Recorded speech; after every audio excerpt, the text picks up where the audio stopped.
All right, so prime factorization. How do we do that? Well, you have to remember that prime factorization is a composite number written as a product, that means multiplication, of prime numbers. Okay, don't worry too much about that. Here's what it comes down to. Let's just go and focus in on how on earth do I find the prime factorization of 54. Well, back in grade school days, we would say make a factor tree. So this is where you branch it out and you say, what two numbers can I multiply together to equal 54? Which two numbers are you thinking of? 9 and 6. Now, one rule that I use that you don't have to is I like to put the smaller number on the left side and the bigger number on the right side. However, would you all agree with me that we also could have multiplied a different set of numbers to get 54? How about 2 and 27, for example? Yes or no? It does not matter about what you multiply by. You have to choose two numbers that equals that big number. But there's one catch. Don't use the number itself. So when you're looking at 54, you can't use 54. It works, 54 times 1, but you're still looking at a 54. And that's not good because it's composite. We want to get prime numbers. Now, if we go down to the next layer of numbers, you then have to ask yourself, is this 6 prime or composite? And this is where it's really good to go back to this chart. Do you guys see a 6 missing on here for your prime list? So that means that this is not prime, is it?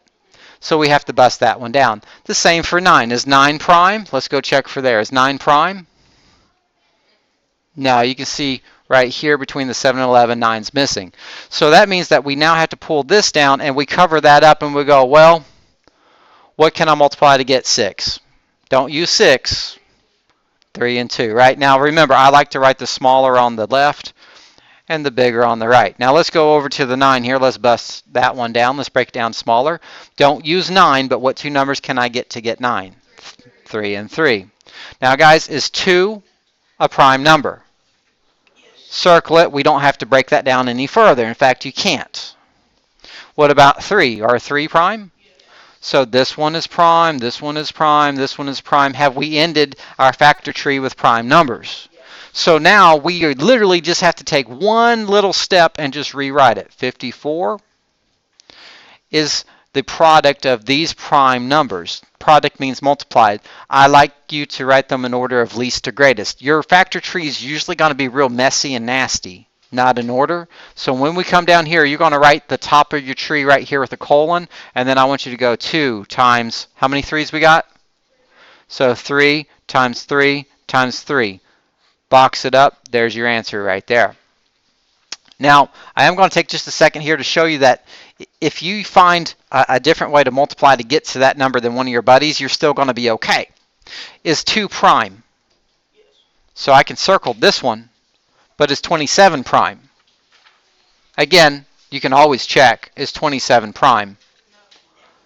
Nah, see, there's a 23 and there's 29, so we're definitely missing it. So we have to break this down. What can we multiply to get 27? 9 and 3. So I'll put a 3 there, and I'm going to put a 9 there. Could I put a 9 here? Yeah, I could. I just like putting the smaller number to the left, right? 3 is prime, though. And what's the 9 break down to? 3 and 3. Do you see how I got a 2 and 3 3's? It's the same thing that we said there. So let's go over here to 240 real quick. Can somebody tell me what you think two numbers multiplied is 240?